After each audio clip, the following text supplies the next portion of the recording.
اعوذ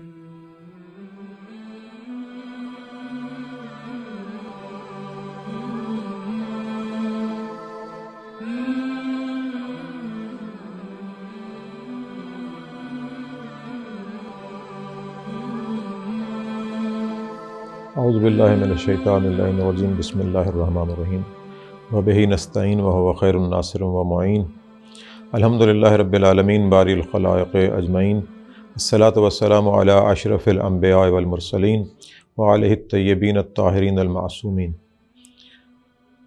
محترم ناظرین، ہمارا یہ سلسلہ گفتگو اپنے موضوع کی طرف آہستگی سے بڑھ رہا ہے کہ انسان اور قرآن۔ قرآن کتاب ہدایت ہے، نظام الہی کو کمال بخشنے والی کتاب ہے۔ اس سے پہلے جو کتابیں نازل ہوئیں ہم نے کچھ ان کا ذکر بھی کیا، چند ایک انبیاء کا ذکر کیا جن کی تفاصیل انشاءاللہ آنے والے پروگرامات میں ہم بیان کریں گے۔ ہدایت کرنا اللہ کے ذمہ ہے اور ہدایت پر عمل کرنا انسان کے لیے ضروری ہے۔ انسان سازی ایک الہی فریضہ ہے جسے تمام انبیاء نے انجام دیا۔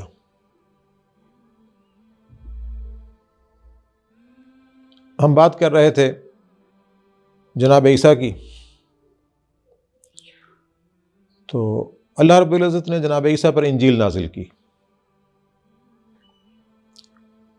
انجیل آسمانی کتابوں میں سے تیسری کتاب،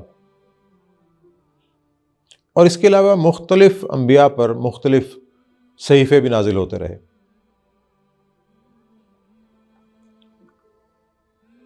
نزول ہدایت کا انداز مختلف رہا، کہیں الواح کے طور پر یعنی لکھی ہوئی تختیوں کے طور پر چیزیں نازل ہوتی تھیں، اور کبھی فرشتے کے ذریعے۔ جناب عیسیٰ اپنے دور میں لوگوں کو یکا و تنہا وحدہ لا شریک اللہ کی طرف دعوت دینے والے، اس کا پیغام پہنچانے والے، انسان کو ہدایت دینے والے، اور پھر انسانی معاشرے کی مشکلات کو کم کرنے والے ہادی نبی اور رسول تھے۔ آپ نے انسان سازی کا فریضہ اور انسانوں کی تربیت کا عمل اس انداز سے جاری فرمایا کہ ایک جماعت تیار کی جنہوں نے اپنے ظاہر اور باطن کو جناب عیسیٰ کی ہدایات اور تعلیمات پر عمل کر کے انتہائی پاک و پاکیزہ بنایا۔ انہیں حواری کہا گیا، حواریین۔ حواری کا لفظ حور سے ہے۔ حور کہتے ہیں انتہائی سفیدی والی چیز، انتہائی سفید۔ اور یہ بات بھی مختلف روایت میں آئی ہے کہ یہ لوگ کپڑے دھونے کا کام کرتے تھے، یعنی کسی کپڑے کو دھو کر اس کی میل کچیل اس انداز سے اس سے دور کرتے تھے کہ کپڑا بالکل صاف شفاف اور سفید ہو جاتا تھا۔ چاہے کپڑے دھونے کی بنا پر یا اپنے نفوس کو پاک و پاکیزہ کرنے کی بنا پر، ان کا نام قرآن مجید نے حواری رکھا۔ اب ان حواریوں کی جناب عیسیٰ نے فکری تربیت کی، نظریاتی تربیت کی، علمی تربیت کی، عملی تربیت کی، اور انہیں ایک معاشرے کے آغاز کے لیے بطور ٹیم متعارف کرایا۔ اللہ تعالیٰ نے جناب عیسیٰ کے لیے بہت سے انتظامات کیے، جیسے کہ ہم نے عرض کیا تھا کہ آپ کی ولادت کو ایک نرالے طریقے سے وقوع پذیر کیا۔ اب لوگوں کے ذہن میں تو دھاک بیٹھ گئی کہ یہ وہ انسان ہے جو دعوی نبوت کر رہا ہے کہ جس کی تخلیق باقی تمام افراد سے مختلف ہے، لیکن جس گروہ کو جناب عیسیٰ نے تربیت کیا، اس کے علاوہ باقی لوگ اسی انداز سے، جیسے انبیاء ما سبق کی امتوں میں افراد تھے کہ شیطان کے بہکانے پر بہک جاتے تھے، اس کے گمراہ کرنے پر گمراہ ہو جاتے تھے اور انبیاء کی مخالفت کرتے تھے۔ حضرت عیسیٰ کی مخالفت میں ایک گروہ برسر پیکار ہو جاتا ہے، اور یہ وہی گروہ ہے جو سابقہ امت سے ہے، جنہیں بنی اسرائیل کہا جاتا ہے، اگرچہ جناب عیسیٰ بھی بنی اسرائیل کا تسلسل ہی تھے، لیکن اس سے پہلے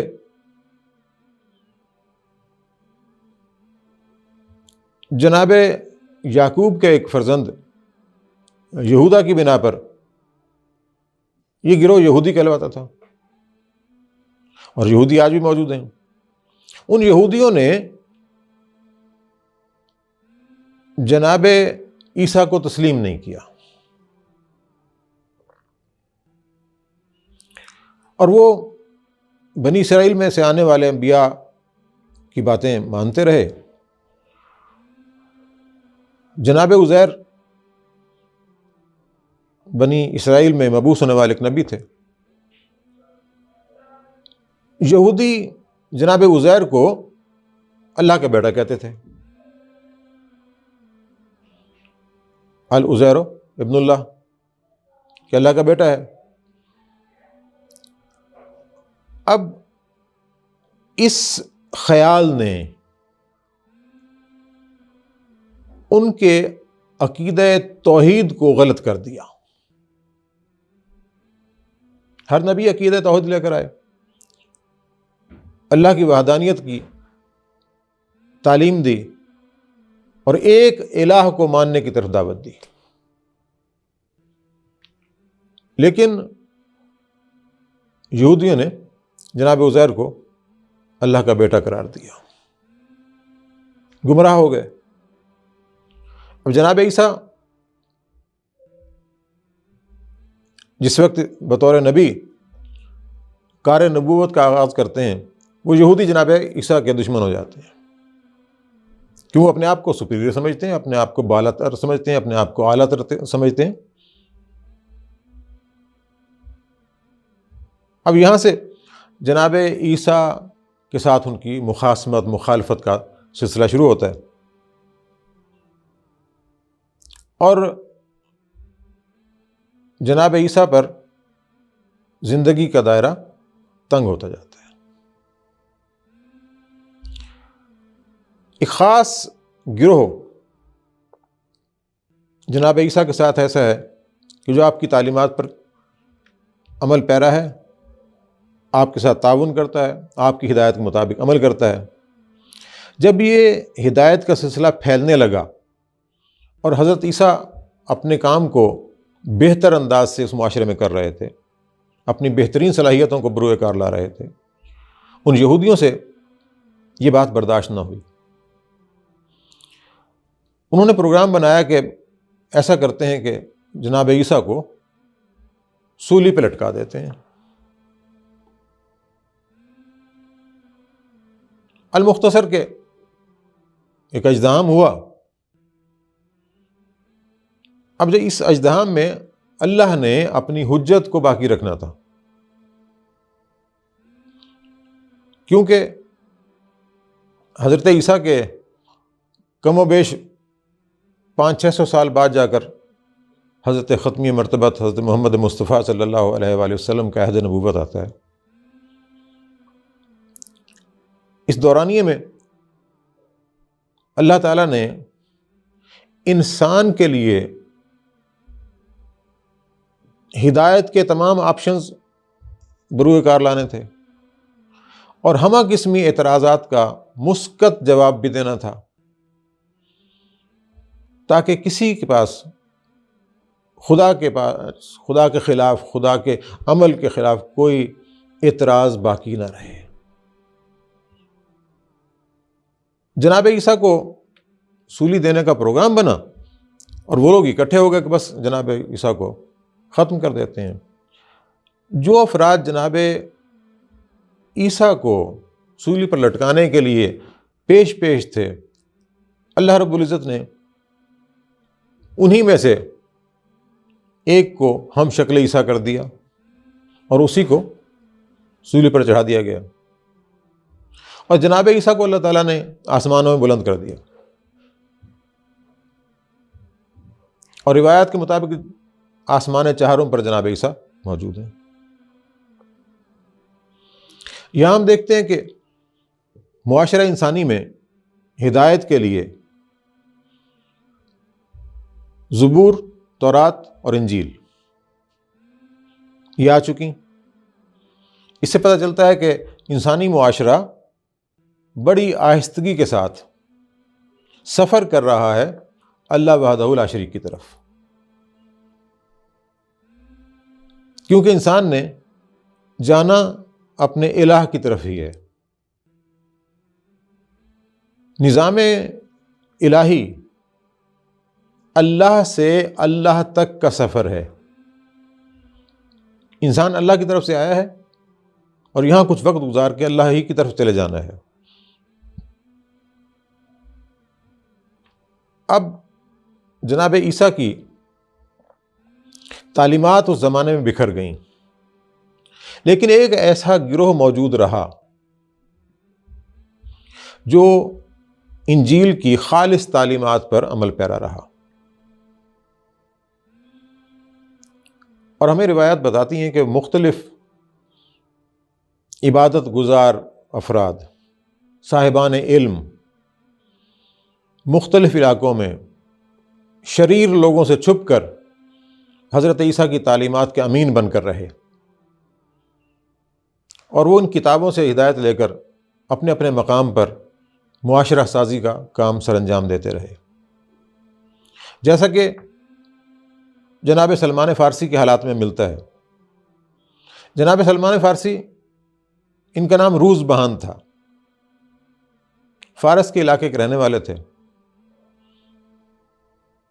بت پرست، آتش پرست معاشرے میں سرگرداں تھے کہ نہیں، یہ آتش پرستی ٹھیک نہیں ہے، یہ بت پرستی ٹھیک نہیں ہے، اپنے ہاتھوں سے بنا کر اپنے ہاتھوں کے بنے ہوئے کو پوجنا، یہ بت پرستی کیسے شروع ہوئی؟ انشاءاللہ یہ جب ہم انبیاء کے حالات پر بات کریں گے تو اس وقت اس کو واضح کریں گے۔ آخرکار ایک پادری سے ملاقات ہوتی ہے جو جناب عیسیٰ کی تعلیمات کو یہ چل رہا ہے، اس کے پاس بیٹھتے ہیں، اس سے علم حاصل کرتے ہیں، اور وہ انجیل کے احکام کی روشنی میں بتاتا ہے کہ ابھی قریب کے زمانے میں یثرب میں ایک نبی ظہور کرے گا، وہ حق کی تعلیمات کو پھیلائے گا۔ اور اس انداز سے جناب روز بہان سفر کرتے ہیں فارس سے یثرب کا۔ یثرب مدینہ کا پہلا نام ہے، اور وہاں آ کر رہائش اختیار کرتے ہیں جہاں پہلے یہودی آباد ہیں۔ وہ جناب روز بہان کو اپنا غلام بنا لیتے ہیں، لیکن وہ تعلیمات عیسیٰ کا امین روز بہان انہی تعلیمات کی روشنی میں ایک آنے والے نبی کے انتظار میں ہے۔ اب یہاں یہ بات قابل غور ہے کہ اللہ تعالیٰ نے جناب عیسیٰ کو آسمان پر اٹھا لیا، اور تقریباً 500-600 سال کا عرصہ گزرا، زمانہ بیتا، تب جا کے پیغمبر ختمی مرتبت صلی اللہ علیہ وآلہ وسلم کی بعثت کا اعلان ہوتا ہے۔ اس سارے زمانے میں انسان نے ترقی کی، وہ ترقی مختلف علوم و فنون میں تھی، مختلف ایجادات میں تھی، مختلف امور زندگی ترقی پاتے رہے۔ دنیا میں انسان ترقی کرتا گیا، لیکن اپنے معبود سے بہت دور چلا گیا۔ انسان اس حد تک نیچے گرا کہ اپنے ہاتھ سے بنائے ہوئے بتوں کو خدا ماننے لگا، حتیٰ کہ زمانہ ایسا آ گیا کہ بنام حج خانہ کعبہ کے گرد لوگ برہنہ ہو کر سیٹیاں بجاتے ہوئے طواف کرتے تھے۔ اخلاقی طور پر اتنی تنزلی ہوئی کہ اپنی بیٹیوں کو پیدا ہوتے ہی قتل کر دیتے تھے، بعض تو زندہ درگور کر دیتے تھے کہ اگر کسی سے جنگ ہوئی، کسی سے لڑائی جھگڑا ہوا تو وہ ان بچیوں کو اپنی قید میں کر لیں گے اور ہمارے لیے سبکی کا باعث ہوگا۔ یہ سب چیزیں زمانے میں ہوئیں، بچیوں کو قتل کیا گیا، پتھروں کی پوجا کی گئی، حتیٰ کہ لوگ خرد و نوش کے اشیاء کے بت بنا لیتے تھے، انہی کی پوجا پاٹ کی اور انہیں کھانے پینے میں استعمال کر لیا۔ انسان پر بہت تنزلی کا زمانہ آیا، انسان بہت ہی گمراہ ہوا، لیکن وہ خالق انسان ہر دور میں انسان کی ضرورت کے مطابق ہدایت بھیجتا رہا، ہادی بھیجتا رہا۔ اب ظاہری طور پر ترقی یافتہ انسان اتنے تمام تر کبھی اعمال کے ساتھ اس مقام پر پہنچا کہ تجارت بھی کرتا ہے، شعر و شاعری بھی کرتا ہے، علوم و فنون بھی جانتا ہے، ایک ترقی کے مقام پر زندگی بسر کرتا ہے۔ زمین کے خطے پہ مختلف علاقے، مختلف تہذیبوں کے امین، مصر کی تہذیب، یمن کی تہذیب، فارس کی تہذیب، عرب کی تہذیب۔ اب خدا اسی مقام پر کہ جہاں حضرت ابراہیم نے بیت اللہ کی تعمیر نو کی تھی، اسی شہر میں اپنے نظام ہدایت کو کمال دینے کا پروگرام بناتا ہے۔ حضرت محمد مصطفیٰ صلی اللہ علیہ وآلہ وسلم، آپ کے لیے خدا کا یہ پروگرام بنتا ہے کہ آپ کو اس خطہ حجاز میں، خطہ عرب میں مبعوث کرنا ہے۔ جناب عیسیٰ کی تعلیمات کے امین دور دراز سے ہجرت کر کے یثرب آ گئے اور پیغمبر کا انتظار کرنے لگے۔ پیغمبر جناب عبداللہ اور جناب آمنہ کے گھر پیدا ہوئے۔ جناب عبداللہ پیغمبر علیہ الصلوۃ والسلام کی ولادت سے قبل ہی اس دنیا سے جا چکے۔ دادا اپنے پوتے کی پرورش کرتے ہیں، اور اس طریقے سے خدا تعالیٰ اپنی سلسلہ نبوت کے آخری نبی، اپنے سلسلہ رسالت کے آخری رسول کو ام القریٰ، وادیوں کی سرزمین، وادیوں کی ماں، وادیوں کی بنیاد، اس میں یتیم عبداللہ کے طور پر ولادت سے مشرف کرتا ہے۔ حضور ختمیہ مرتبت صلی اللہ علیہ وآلہ وسلم کا کردار، آپ کی سیرت نورانی پہلو کس انداز سے ذو فشاں ہیں، ہدایت کے سرچشمے کیسے پھوٹ رہے ہیں، کردار کی روشنی کیسے زمانے کو منور کر رہی ہے، یہ سب چیزیں قرآن مجید میں موجود ہیں۔ قرآن مجید اسی نبی کا معجزہ ہے۔ ہمیں دعا کرنا چاہیے کہ اللہ رب العزت ہمیں قرآن مجید پڑھنے، اس کے مفاہیم کو سمجھنے اور اس پر عمل کرنے کی توفیق عطا فرمائے۔ وما علینا الا البلاغ۔